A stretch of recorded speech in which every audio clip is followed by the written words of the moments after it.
Hello, and welcome to Sobercast. We provide AA speaker meetings and workshops in a podcast format. We are an ad-free podcast, and if you enjoy listening, please help us be self-supporting by visiting sobercast.com, look for the donate link, and drop $1 or $2 into the virtual basket.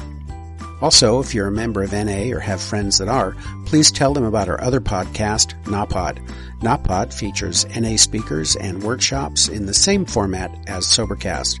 We upload a new speaker every day, and it's easy to subscribe by searching for NAPOD, N-A-P-O-D, all one word, on any podcast player app, or go to napod.xyz if you'd like to listen online. Hope you enjoy the podcast and have a great day.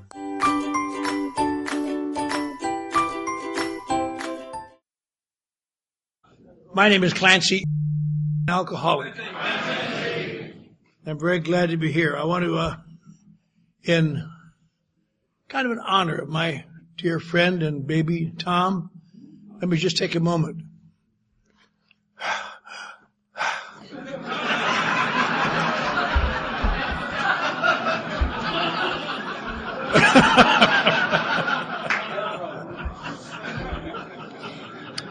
But I must say, there's a lot of young people here. A lot of young people stood up.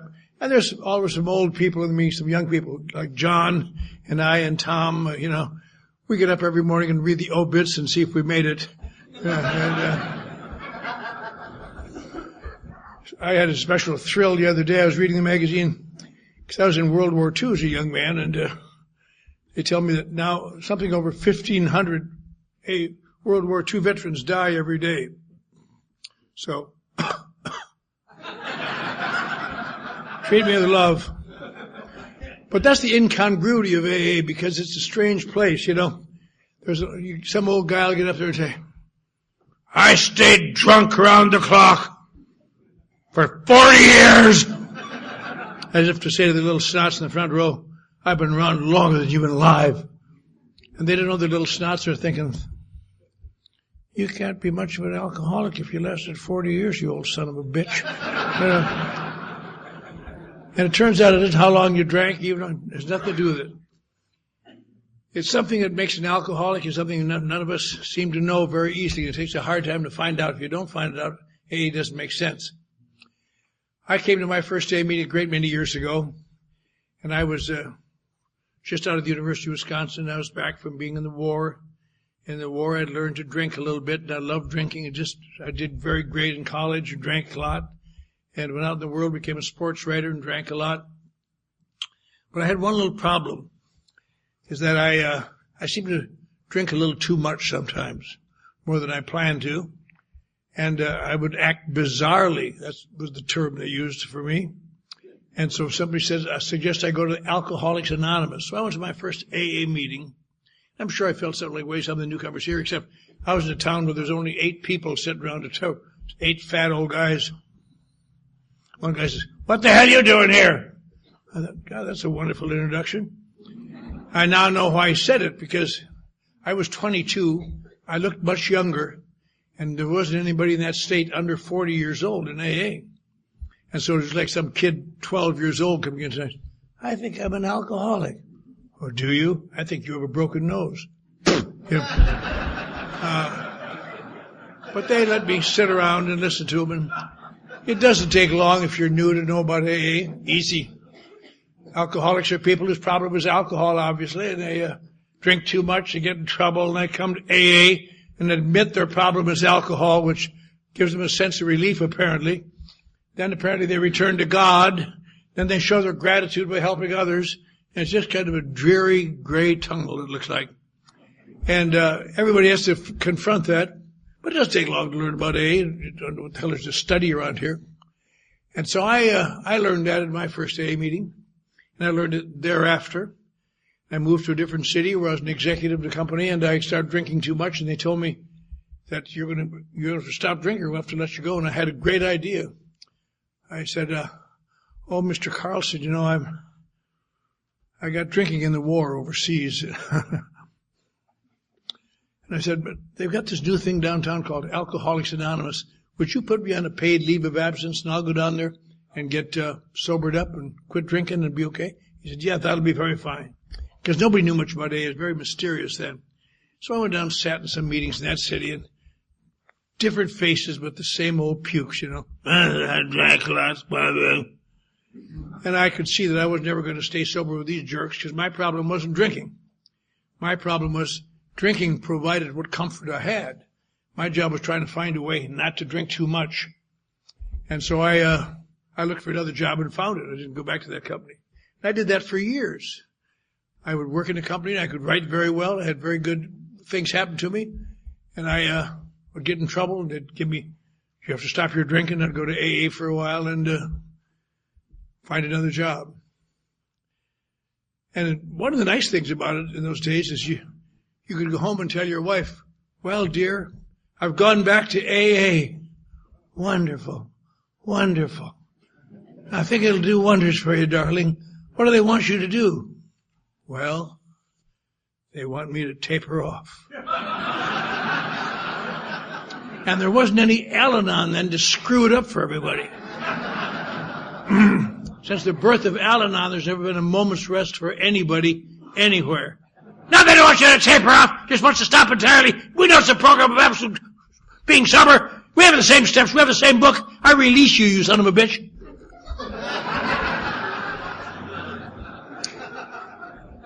But I did that, and I went to AA, and it's a funny thing, you know, when I first came to AA, I had a sponsor briefly who gave up on me quickly, but he had me read the book. And I read the book Alcoholics Anonymous, as I'm sure somebody would ask you to do. And they said it's a badly written book. It is not a badly written book. It's a dull book, is what it is. It doesn't ever get anywhere. And I read it, and I'm a writer on the way to becoming a successful writer. And it is a nice place, but I like things that have some action. Do this, take this action, blah, blah, blah, blah. And you read that book, and if you are thorough at this stage of your development,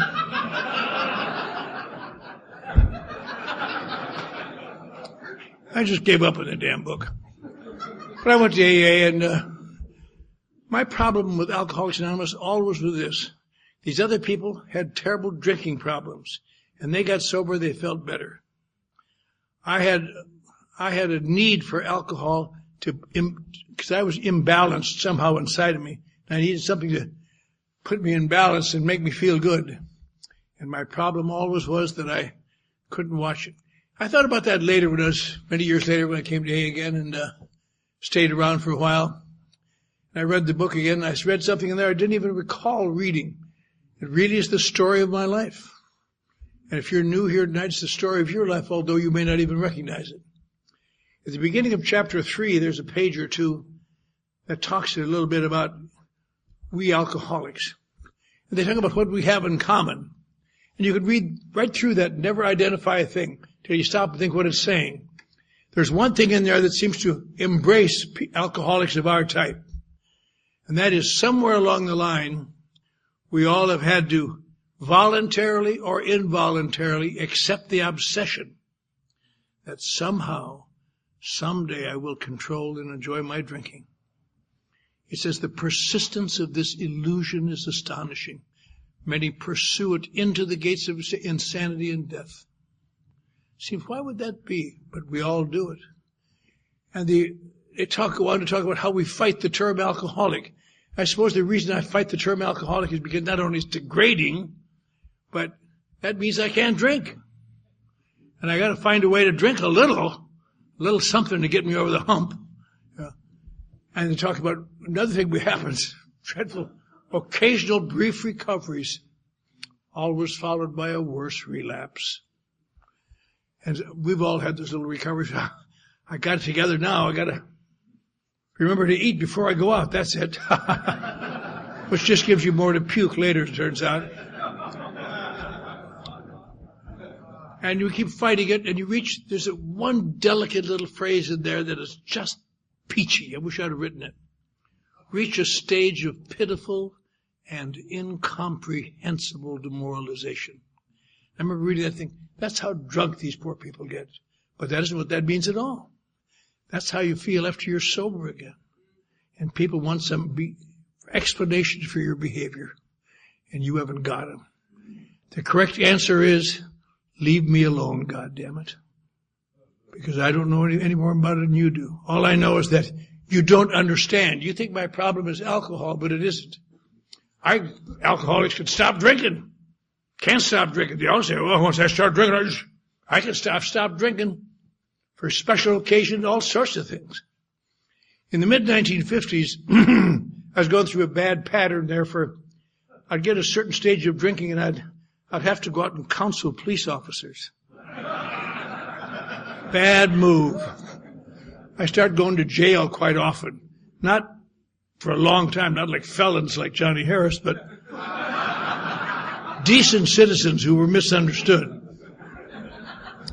And I got so I could get up in the morning, go home, take a shower, and go to work. I mean, I really handled it well. And one night, I came out of jail in the morning, and I didn't go that much, but once every couple of weeks or so. And one of my neighbors was there. I said, you shouldn't have come down here. This, I got that damn cop. He really abused me. I got his badge number. I'm going to get his job. He said, I don't know about that. He said, but while you're out there, we couldn't find you last night, and your little son died, and we couldn't find you. And it just about killed me, because I had a bunch of little girls and one little boy, and he was the apple of my eye, I'll tell you. And I almost couldn't stand it. We took him up to Wisconsin and buried him in his grandmother's foot of his grandmother's grave, and I put my hand in his little casket. I said, John Emerslin, this will never happen again. I'm so sorry. I'm so sorry. I wouldn't have let it happen for the world. And I came back and I quit drinking. I didn't go to AA because that doesn't help. I quit drinking. I would come home after work at night, have dinner with my kids. First time in a long time. Night after night, I'd go home and eat dinner, and after dinner, we'd work on the homework, or I'd take it for a little ride. Just wonderful. And the one problem I always had with drinking was this. I can always stop. But after a day or two, someone seems to sneak into my bedroom and put an invisible spring in my gut. And the next day they start to tighten it. And it doesn't come out as, I need drink. It comes out as just a little restlessness, a little irritability, a little tired of the daily sermon of what I did the last time I was drunk. Get off it! Little by little, watching whatever technicolor there is in my life, gray, go back to that gray, and the job gets gray, and the people get gray, and my kids get gray, and it's just my whole life is gray. And I've spent thousands of dollars in psychoanalysis to try to find a way to break that pattern. And I did a lot of things, but I'll tell you how you break that pattern, in case you don't know. Have a drink.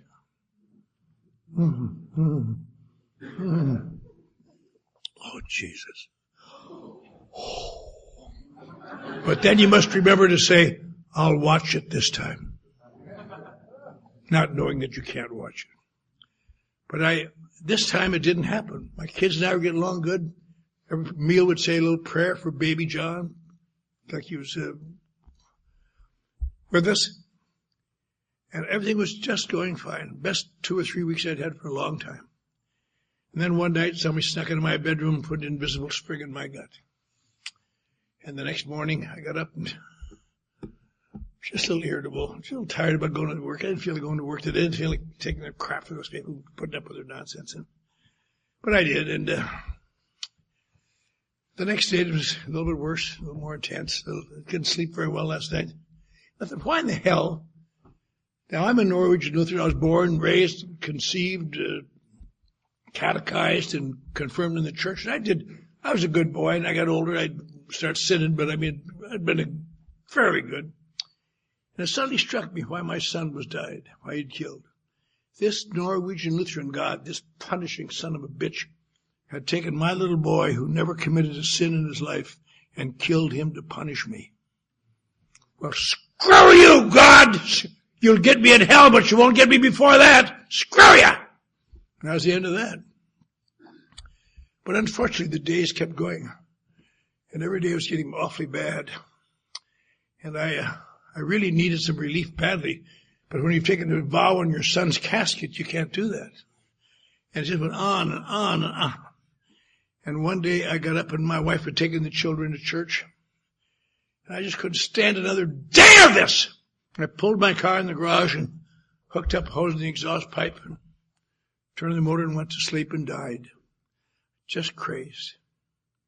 Incidentally, that was 54 years ago today. Anniversary time. Can you bring another cake, Tom? Upside down, this one. But and a neighbor next door happened to drink breakfast, having a cup of coffee, and saw me go in there and didn't come out, and he heard the motor running, so he wandered over, found me, if I was all right. He found me dead in the car. And he pulled me out, and they beat on my chest and breathed in my mouth, and rushed me to the hospital and oxygenated me, worked on me, and then they evaluated me and determined I was seriously mentally ill and committed me to the state insane asylum for an indefinite period. Now that's the go away when I stopped drinking, folks. That's no answer in my life. Maybe some people, but not mine. And I went to this nut house in Big Spring. And I was there a couple of weeks. I started to feel better, actually, because, I was protected. I didn't realize it, but there was no pressure on me at all. Protected. The only thing I had a little trouble sleeping. I don't know if you've ever been in a state mental hospital, but every time you just doze off somewhere, you hear, ah! It keeps you alert, I'll tell you. But what saved me, some big boob of a counselor said, better not ever try to escape from here, boy. Escape-proof hospital. I said, oh, is that so? Took me a few days. I found a way to get through a door, down a corridor, through another door, across the yard, and over the fence. And I was gone. And when I got out, I suddenly realized what the guy told me was true. It is true. It's an escape-proof hospital. But you don't know it till you get out. I don't know if you've ever been in West Texas, but they can see you running for 3 days. You feel like you catch a fool in your white bathrobe. Just.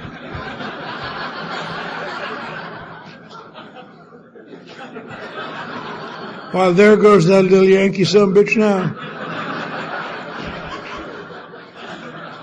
And they snatched me back and gave me a couple months of electric shock for that run.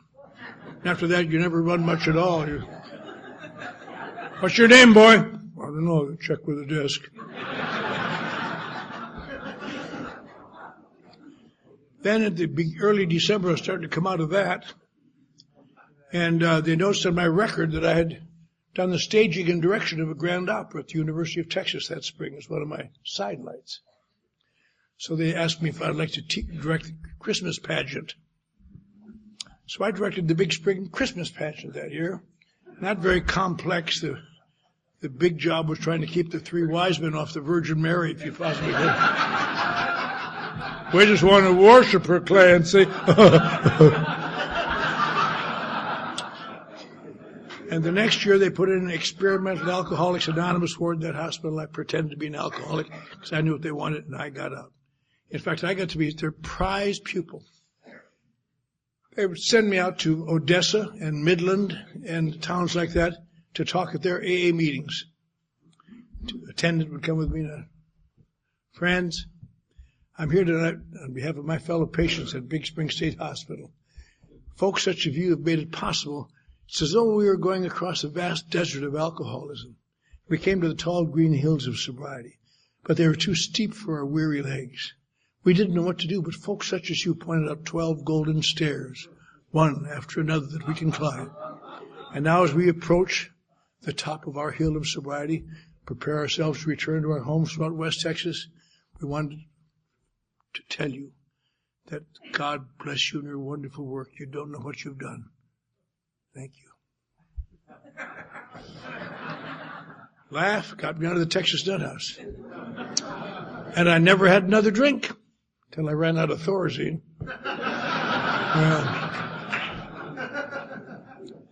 But my problem was I can't stop drinking, and yet I can't continue drinking. That is the great damned if you do and damned if you don't. Try new techniques. Eat. In fact, at the end of that chapter 3, there's an interesting, that little section of chapter 3, there's a little paragraph that just nails it. Talks about some of us have tried to train from one kind of drink to another, from scotch to brandy, see.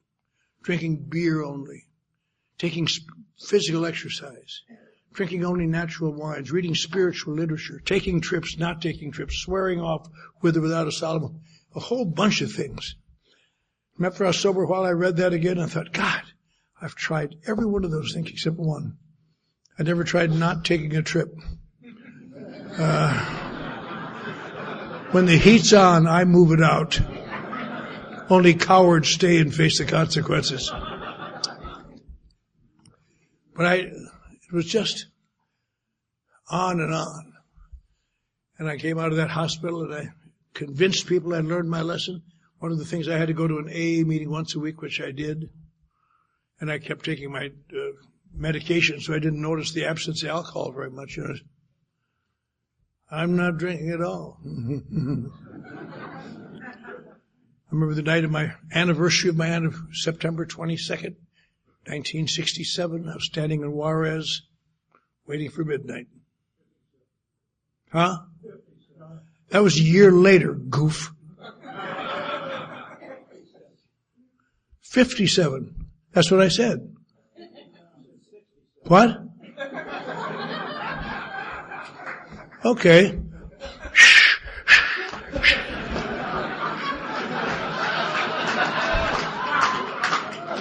Don't ever argue with the guy that's got the mic. You'll learn that someday, Curly. Anyway, I stood in Juarez and waiting for midnight. 12 o'clock, rum and coke. Oh, God, that was good. And I went home. I didn't get drunk. And the next morning I realized I was kind of headed whipped now, perhaps. And that afternoon, I had dinner that night, the next night, and had a couple cocktails with dinner. Went to the AA meeting to get my chip. Remember the man said,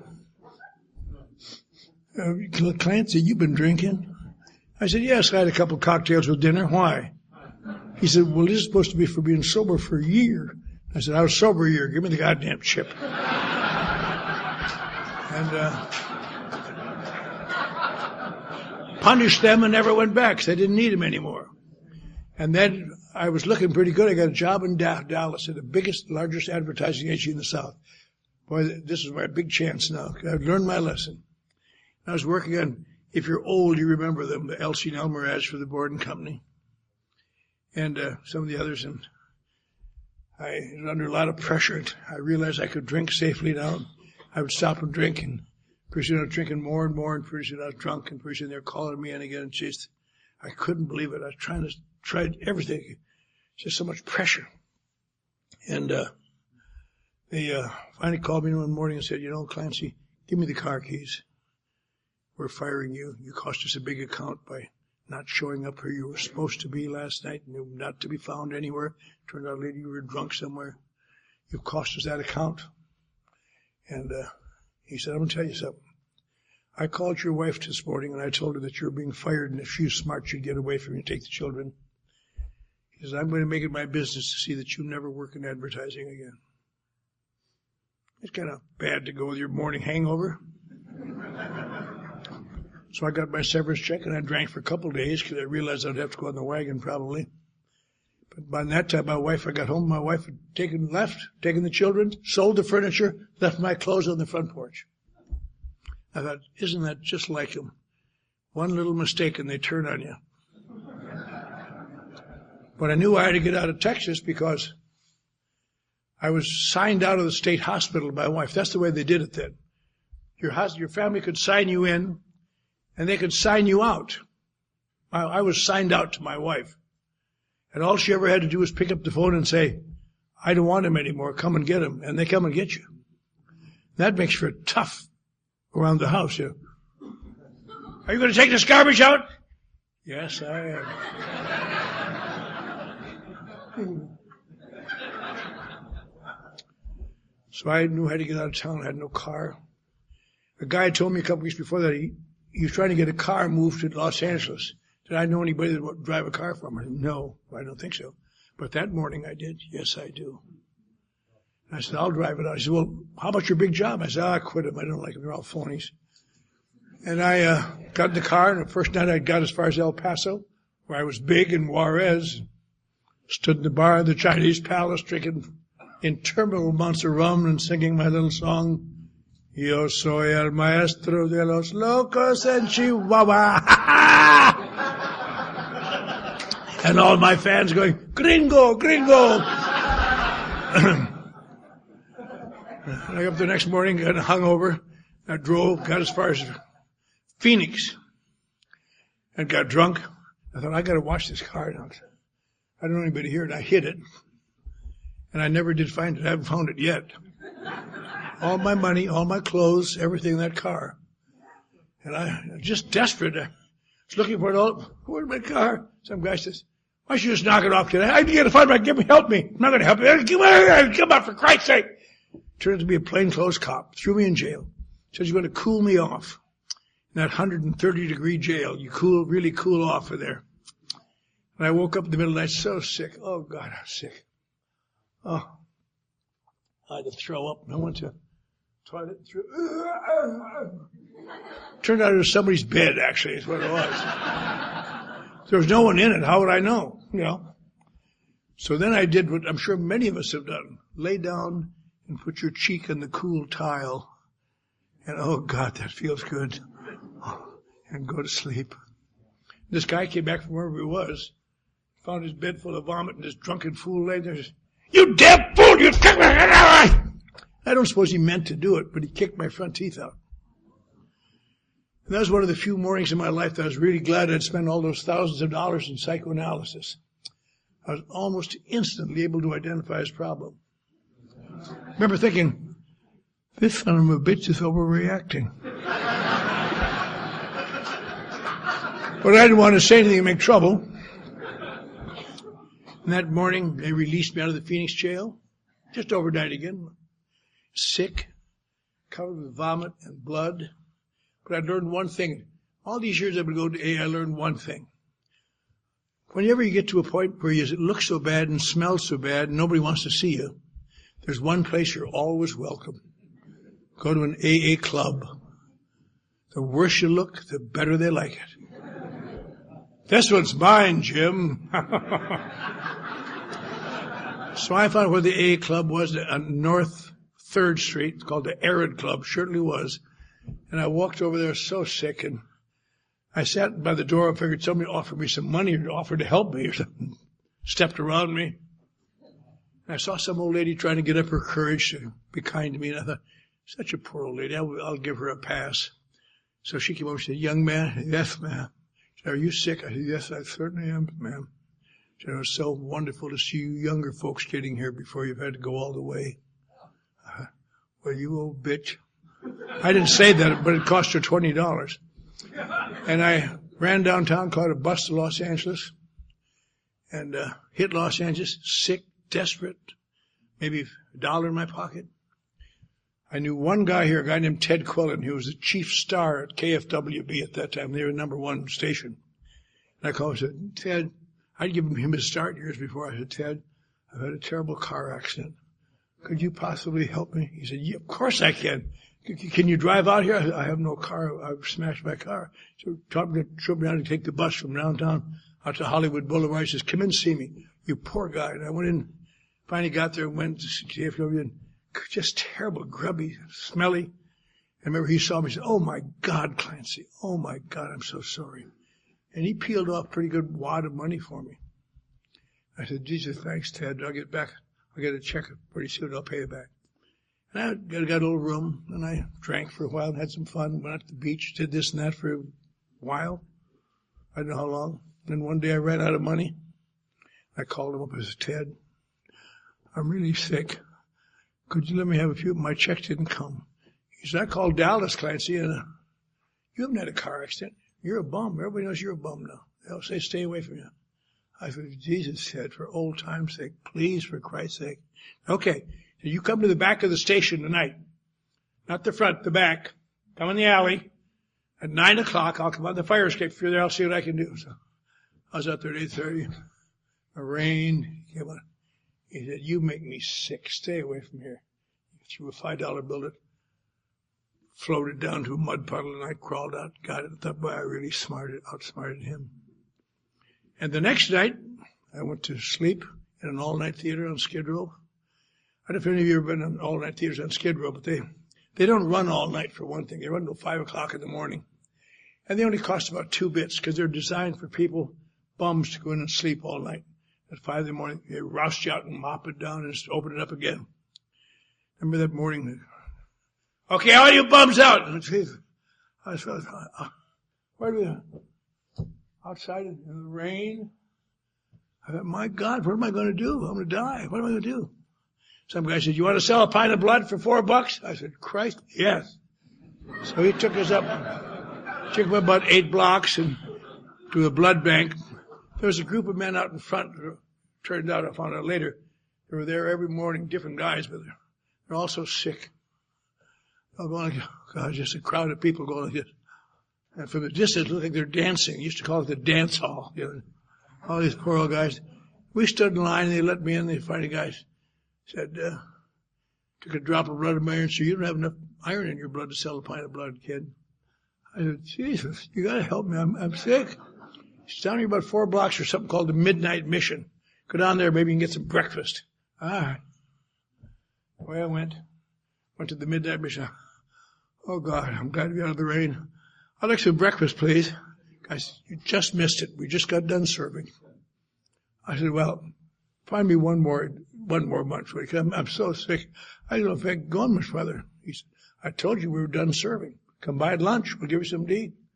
I said, grandmother, I said, I need something now! And guys came over, one on each side, and unpeeled my hand and threw me out the front door and says, don't come back, you son of a bitch. And I tried to explain to him, I'm not a son of a bitch. 3 years ago, I was on the faculty of the University of Texas. Ads that I wrote, these Elgin Elmer ads, were running that very week in Life and Time and New Yorker and Saturday Post, Vanity Fair. I've had my picture in the New York Times for one of my achievements. But it's really hard to explain these things in midair. I stood outside of that mission on a cold, rainy morning, and I had a terrible feeling. I didn't know what the feeling was. I know what it is now because I've seen it happen to others. You get the sudden knowledge. There's no friendly direction. It's all foreign. Nobody cares anymore. Nobody wants about your crap. And if some old guy had come up to me that morning and said, you know, Slim, you're dying. You're down to 120-some pounds. You've lost your wife and children. Never see them again. You've lost your career. They used to call you a boy genius. You can't even get a job washing dishes. Look at you. You're a mess. You've lost all your money, all your clothes. Isn't that damn car in Phoenix that you lost? Your little mother up in Wisconsin is no longer allowed to accept phone calls from you because your stepfather's so tired of watching you play on your emotions. So she'll go down into her little tiny bank account and take out a few more dollars and send it to her little boy. You'd rather have her think you're dead than the way you are. And he might have said, you've been monkeying around AA now for 10 years, and you sit in these meetings everywhere all over the country, laughing to yourself and laughing at their little steps, their little traditions, and their little slogans, and their little birthdays, and think, Jesus, I wish I was born dumb like you idiots. And now you're dying. You could have said, why don't you go back to AA one more time and at least admit you're an alcoholic, see what happens. And if someone had said that to me, and if I were in the mood to be honest, I'd have to say, pal, you don't understand. I'm not an alcoholic. By this time, I wish I were. I wish I were an alcoholic. I'd do anything to be that simple. I wish my mind didn't tell me, point out what nonsense this is. I wish my mind didn't point out that there's something wrong inside of me. But nobody came up to me that morning. I just stood there and I said, where's the AA club, pal? I got to get out of the rain. So well, there's nothing downtown. He says, one at Wilshire and Fairfax. I said, where the hell's that? So you have to go up this hill to Hill Street. Go over to Wilshire and walk west till you come to Fairfax. Why did I do it? I remember walking and walking and walking and walking. And it turned out to be 7.5 miles, although I didn't know it. I got to this damn old club. Same old crap. Some guy inside the door. Welcome home, son. Ha ha ha ha ha. Oh, Jesus Christ. When I lurked around that club for a couple of days and went to their silly meetings because they were serving cake and had a terrible time. Had no idea. That'd be my sobriety date. Had no idea. I had no desire to stop drinking. Tonight when they read the traditions, Tradition 3 said the only requirement for members was desire to stop drinking. I don't desire to stop drinking. You know what happens to me when I stop drinking? I go to the insane asylum. It was a suicide. That's what happens to me. And so the hardest thing, I was so close to dying. And here it is now. I've been sober ever since then.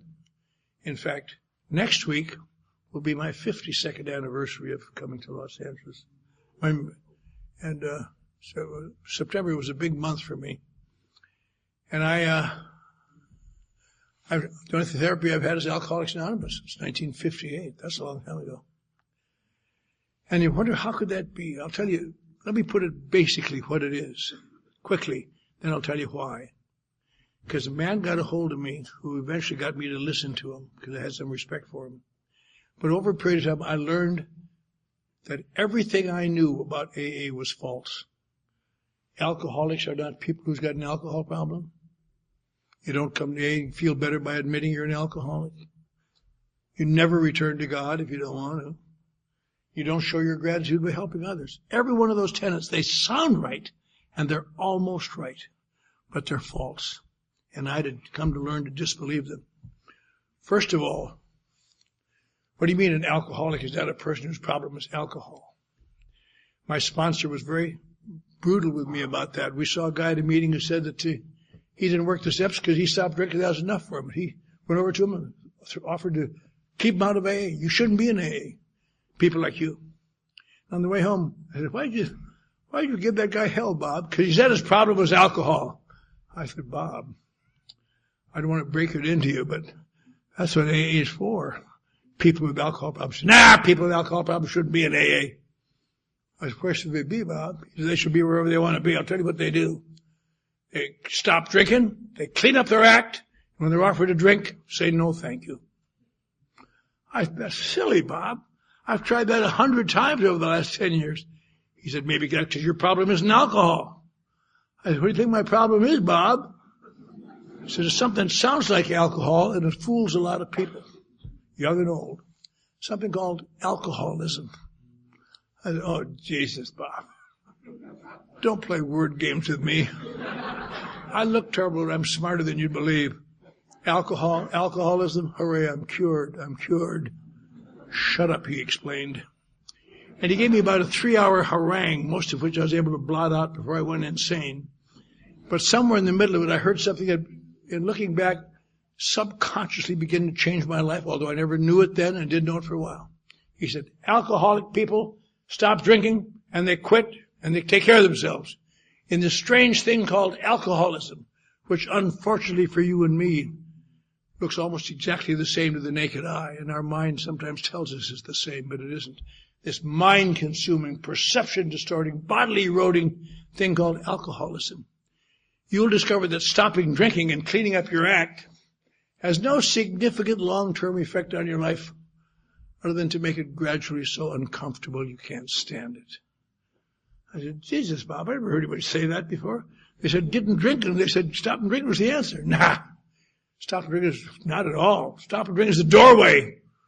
If all you do is stop drinking, you're always guaranteed you're going to drink again. I said, Bob, one thing I don't understand, why do these alcoholics, because I explained to them I wasn't an alcoholic, why do these alcoholics drink all the time? If it's doing such terrible things to them, and they just killing them, why would they drink? He said, kid, alcoholics don't drink alcohol because it's doing terrible things to them. You don't seem to know me very much. He said, now you say you've been around AA 10 years. Do you know that alcoholics are people who get an unnatural reaction to alcohol? Yes, I do, Bob. It's just with the phenomenon of craving. Then they drink till they go goofy. He said, nah, that's podium talk. He had a cup of coffee in his hand. He said, this was Johnny Walker, kid. And I took a big drink.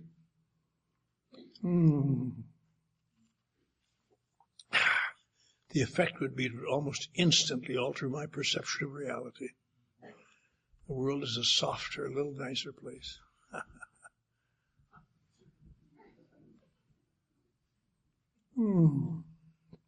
Another big drinker, too. It begins to change my relationships to the world around me. Hi there.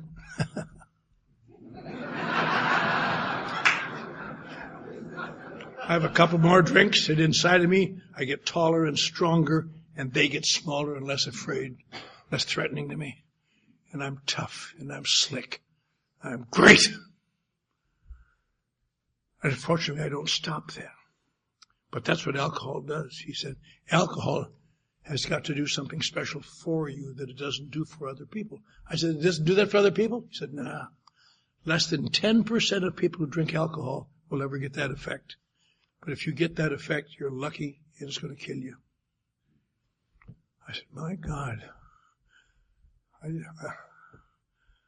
said, Jesus, Bob, you say change your perception of reality and it makes you get along with better with people and you're strong and tough.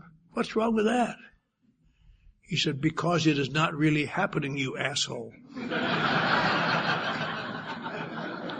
Well, there's no way to talk to a newcomer, I'll tell you that. I said, okay, I understand that, Bob. But now, last night at the meeting, there was a girl who'd been sober and she got up and said she got drunk again. Why would she get drunk again? He said, that's the other part of the disease, kid. And he had a theory that I thought was stupid, but I heard a tape of it years later and I thought, right on. When people are born and raised, you grow up. It's not easy growing up in the world emotionally. I mean, some people grow up emotionally for 50 years. People not interested in what you got to say really because you don't fit in really and you don't feel uncomfortable a lot. And every time you fall in love, you're not going to have your heart broken. Just one thing after another. You ask to solve problems you don't really know how to solve and deal with obsessions you can't deal with. And worst of all, you don't even know the goal, where you're going. It turns out the goal, although we don't know it, is emotional maturity. And if you go through enough grubby things, apparently, you can become emotionally mature. But alcoholics almost never become emotionally mature. Why do you think that is? Because they have a difficult problem they have to learn something from, they can drink it away. Here's to you, household finance.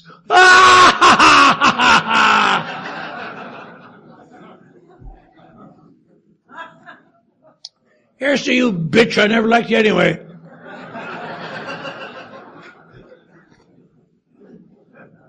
Hey, Mr. Krause, take your job and shove it up your nose. And it works. It really works. I've done it all. But as he explained it, the problem is every time it works, it leaves a little cold, invisible ball in your psyche somewhere that never bothers you, just builds up to a lot of go out of it. And it doesn't bother you until you try to stop drinking. And then it's poised for action. And sooner or later, either at home or office or in the street somewhere, someone will get it going. Someone will do things like hurt your feelings, treat you disdainfully, say bad things about you. It used to always happen to me on a job. And when I was a young man, I had a solution to it. I'd quit the job and punch the son of a bitch in the face and I wouldn't have to worry about it. But when we got a house full of kids, you can't do that anymore. So you got to take it and figure out, how can I get back at this puke without being found out? And little by little, you notice that some of his friends are looking at you funny too after a while. Pretty soon you wind up laying awake at night thinking about these people. And pretty soon, you get to a point where scientists say that people like us can get to a point where we literally must drink to preserve our sanity. So then I drink, and then it all blows up, and they say, what happened? Jesus, Clarence, you did such a great job. What happened? They're a bunch of phonies. I quit. I get a better job. That happened to me again and again. And I said, Jesus, Bob, the way you describe that's the story of my life for the last 10 years. I've had some big jobs. And I made some big money. And now I'm living in the back seat of an abandoned car in the AA club parking lot taking crap from people I wouldn't hire to mow my lawn. He says, there's a name for people like you, kid. I thought, uh-oh. What could that be, Bob? He said, you're an alcoholic. I said, an alcoholic? How could I be an alcoholic? My problem isn't really alcohol. He said, alcoholics aren't people whose problem is alcohol. Alcoholics are people whose answer is alcohol. Now, in December of 1958, I was sober about 6 weeks. And I didn't notice any significant change in my life for a while after that. But it relieved me of one great fear. I always had a part of my head that was the fear, maybe I'm secretly insane. Maybe I'm going to be goofy my whole life. And then I began to think, maybe there's a name for this whole condition. Maybe it's a pattern. Maybe what he says is right. And so I stayed sober and got me to get little jobs. Pretty soon I came along and I, one by one, took the steps and so on.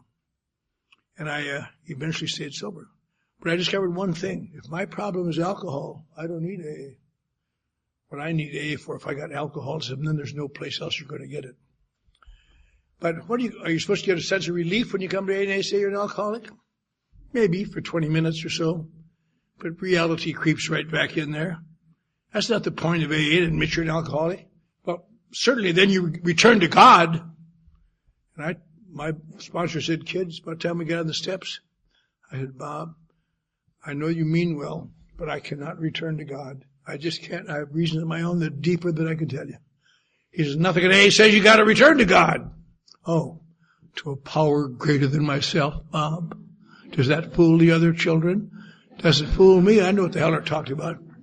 He says, nothing in AA ever asks you to return to anything, because you're coming out of sickness. Read what it says out there on the wall. Came to believe. Came to believe. Can't you come to believe in a loving God? I said, no, I can't.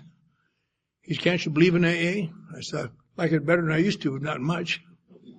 He says, you think I'm doing better than you are? Of course you are, Bob. He said, congratulations. I'm your new higher power. And I could accept that because I believe he was trying to help me. But the thing to remember about that, I'm just going to talk a little bit about the first 3 steps then to stop. But those first 3 steps have kept more people out of AA than anything I know. That idea that you're an alcoholic if you drink too much and you're going to return to God. The second step says I have to come to find a power. And that's what you have to do too if you're new. You don't have to know even what the power is. You just have to believe one must exist here, because these people didn't all stay sober to be here so they could fool you when you finally came around. They found a power. Some people find varies. Just have to believe there's a power here. The second step, that's all. Will do what? Restore me to sanity. What the hell does that mean? You could read 10 books on mental health and get 10 different definitions of sanity. Oddly enough, insanity is easy to define. When the human brain is under sufficient intense pressure, conflict, can't find a solution, in order to maintain its neural integrity, it will alter its perception of reality. That is called psychosis. And if you become psychotic, you usually stay psychotic. You don't go back and forth. But what psychosis is your absolute defense against. If you're all goofy, it's easy to spot you, they put you away. But mostly it's just things that have to be triggered. Like you read in the paper, God, I lived to destroy that guy for 10 years. Came home one night, took a rifle, killed his kids, killed himself, killed his wife. Why would he do that? Something triggered his psychosis, I guess. But the interesting thing is that alcoholics almost never become psychotic. Isn't that funny? You'd think we'd be the number 1 candidates because we're so goofy. We get awfully neurotic and awful painful, but we don't become alcoholics. I couldn't figure that out, but I found out why. Quite a simple reason. When it gets bad enough, long enough, alcoholics drink alcohol. And its number 1 help is to alter my perception of reality. You and I, without knowing it, have the power to induce temporary psychosis. And then tomorrow you're back in reality. And so what the second step really means, I believe what it says, hard sometimes when you hear about these philosophers who think what it really means is this. Those goddamn steps mean what they say. You have to try to come to believe somehow there's a power here somewhere that will make it unnecessary for you to drink alcohol. That's the second step. And the last step is a little more difficult. Made your decision to turn your will and your life over to the care of God, as you understand. I would not do that. My sponsor wanted me to write an inventory. I said, I wrote to my inventory of the psychiatrist. She said, well, you got to do it again. I said, I know I'd like to believe you, Bob, but I can't turn my will and life over to God. That doesn't work. And I was feeling very bad. And one night, I was sitting up late in the club having a cup of coffee. My pencil went across the paper, and I found myself writing the third step. I am going to try to do what Bob says, which became probably one of the more successful third steps anybody ever did, because it got me doing things that I never would have done otherwise. And eventually I came to believe in different things in AA and its people and situations, promises, its book, it's everything. But the big thing to remember out of that is that I could have died in my disbelief of God.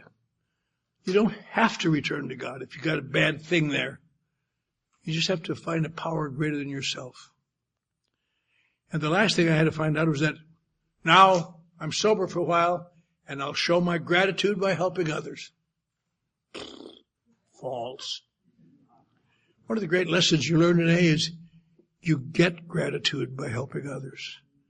You help others when you feel crap and don't like anything. Help some sick son of a bitch that doesn't deserve it. You want to slap him. Love is the answer. But little by little, you get... I'll tell you a funny thing. Let me tell you. When I was about 5 years sober, I was really doing quite well. I had front teeth, smiled a lot. If any of you knew people have lost teeth, let me give you hope.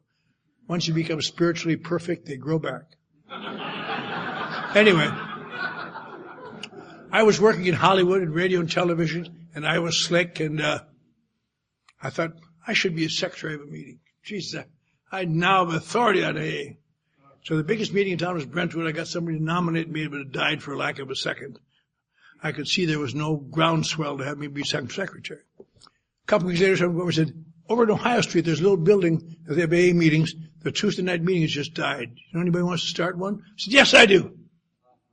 And I went over there and paid rent for a month and wrote a little format based on what I knew and took 10 or 12 of my tattered followers and started this group. And first week we had 14 people maybe. But my announcements were pretty electric. Next week we had 22. Next week we had 30. And I offended a lot of people to get back to 12. But at the end of the year, we had about 40 people coming regularly, 50 people. And I thought, I could have an election now. But that would be unfair to these people. They don't know nothing. I got to teach them. I'll sacrifice myself and I'll just continue to be secretary and won't mention any election. So at the end of the second year, about election time, I thought, they're like an emerging third world country. They want to do it right, but they don't know how. Perhaps I'd better just sacrifice myself one more year. And about 2 months later, some boob came up to me and said, are you going to be secretary forever around here? I said, why? What's the difference? We're doing well. We follow the traditions. He said, no, don't be mad. He said, but people in other groups say that you're a dictator. And if we elected you, they couldn't say a word. I said, good idea, Billy. So I announced an election. The night of the election, I passed around ballots. I said, now, of course, you can vote for whoever you want to. You don't have to vote for any particular person. But if you find someone that you think can really do a wonderful job, put them in office again. And then the election, I was swept out of office. I didn't say anything. I don't care. That was the same year Tom Whalen came around and added to my heartaches. But were you at that election, Tom? Son of a bitch. You and Tommy Whalen, when I got done with my tearful goodbye, they gave me a standing ovation. Tommy Whalen and Tommy Carrington were the only two who sat there. You boob. Love is the answer. Anyway, but now, to show you what a good job I did in building it, even after I left, it really took off. And now it's the largest weekly Alcoholics Anonymous meeting in the world. It's called the Pacific Group. It's in West L.A. And I sit there every week, every Wednesday night except tonight. And I'm not the secretary, but I'm the founder.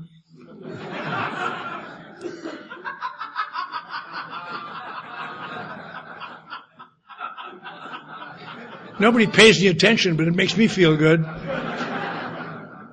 And after the meeting, somebody would bring a newcomer up and say, this is Clancy. He founded the meeting. He travels all over the world speaking. And he's been sober over 50 years. The newcomer said, oh. I said, Welcome. I hope you brought your problems tonight. Many folks leave them here. And, it's happened a lot. It doesn't have much effect on me except just who's this puke? And once in a while somebody will come up and say, I don't know who you are, pal, but could you give me a ride back over to the AA hospital, to the Veterans Hospital Psycho Ward? I think nice thing about it, you could look him right in the eye and think, what? Give you a ride back to the VA Psycho Ward? You should have stayed there, you crazy bastard. There's almost 1,000 people in this room, all need action desperately. One has given all, year after year after year. I'm not just some guy in a suit. I'm Clancy I from up in the sky. Now I can think that as long as I say, okay. And the great part about AA is after I drop this puke off at the VA, and I'm driving home, my head says, oh, Clancy, is there no end to your goodness?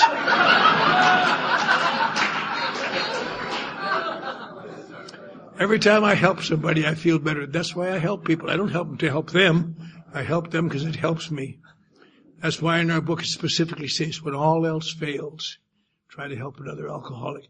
Get that sick mind off yourself. You got to do that. But isn't that an interesting thing? All the things I knew about AA sound so right. Alcoholics are a problem whose problem is alcohol. They overcome that by coming to AA. They return to God. Maybe, maybe not. They show their gratitude by helping others? Not at all. It's a funny thing. I used the steps, and I took my inventory, and I made amends to people. I got a sponsor who kept me going. And when I was 5 years sober, the same family joined me from Texas because I was doing so well. And we had another child, grew up another son, and they've all grown up now. 3 of my daughters turned 21 this year in AA, or last year. This year, the International Convention. It's all very nice. Only one of my daughters has turned out badly. She's become a judge. A few years ago, she came home for Christmas and said, Daddy, remember when we were little girls, you used to get so mad at us and holler at us? I said, sure, darling. You'd send us to our room? Yeah. She said, when you come to Albuquerque, I'm going to send you to a little room. I'm not going to Albuquerque. But I eventually worked in radio and television again, and I became quite successful. When I was 15 years sober, I was a marketing director in Beverly Hills, doing great. And I had discovered one thing, which may be the most important thing I got to say tonight. The purpose of Alcoholics Anonymous. I used to think it's to get drier and drier and drier. If that were true, I'd burst into flame up here.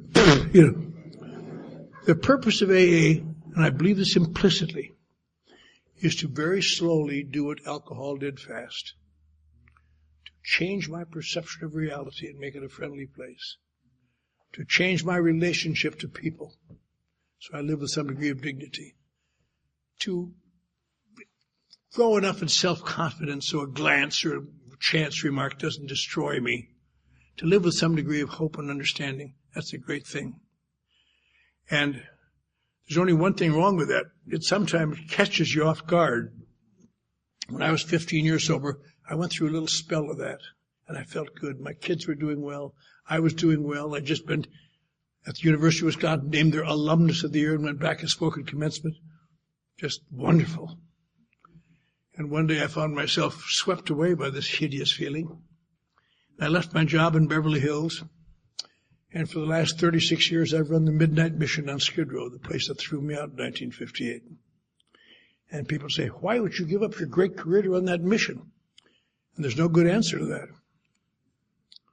Well, it was such a significant decrease in salary, I couldn't pass it up. But this morning I did something I'm sure none of you did. I live out by the ocean in L.A., big house, big yard. Every Saturday, 125 AAs play ball in my backyard, and I'm on the road somewhere. But I got my house, and got Highway 10 and down through Beverly Hills, down to Skid Row, this ravaged area in downtown. Parked underneath the building. Went inside. First I took a walk around the buildings I do every morning to see who's still alive and who's dying and who's new and who's not going to make it. And sometimes you find yourself stepping over the bodies of men, women, and children dying from alcoholism and drug addiction and insanity and abandonment. And we spent all day today on various aspects of how we can get these poor bastards to acknowledge there's a problem, that'll do something, want to be willing to do something about it. It's very, very difficult to get through it on Skid Row. I'll tell you that. But most occasions we get some. Last week we had a 1-year birthday from the Pacific Group, a guy from Skid Row. And then I had lunch with my friends, Johnny and my friends, and came down here tonight and had dinner with my friend Tom and his lovely wife, and we laughed and talked about things. And I came to the meeting. Now, I'm going to go home now, go to bed, and get up early in the morning, do it again. It doesn't sound like a very exciting life for me, but it's a very good life. Because somehow along the way, all of you new people, I understand your doubts and feelings of difference. You never had them as bad as I did, or even any worse, because I had them. And I knew that it couldn't work for me. That's why it's such an unusual thing to stand up here and say, this stuff that I already knew about 50 years ago wasn't worth the crap, has saved my life, because I allowed someone to direct me how to take the actions. But the great, we have a circle and a triangle. And if you look inside of that, you see all kinds of mishmash. There's traditions and steps and meetings and books and people and sponsors and faculty. So if you turn it upside down, at least you get the point at the bottom. You still see all that mush in there when you're new. But at the bottom there's a little point. And that point is absolutely as true tonight in Laguna Beach as it was July 10th, 1935, when these two guys started AA in Akron, Ohio. Here's what Alcoholics Anonymous is. It isn't what you think it is. It is one alcoholic talking to another alcoholic to help him reduce his feelings of difference, at least enough, so that he will begin to take actions he does not yet believe in. Almost impossible, but if that happens, the miracle starts, and people like you and I can live in the world. And I can come down here and take great pleasure in telling you how I feel. Here's how I feel. I'm glad to be safe and sane and sober. Thank you.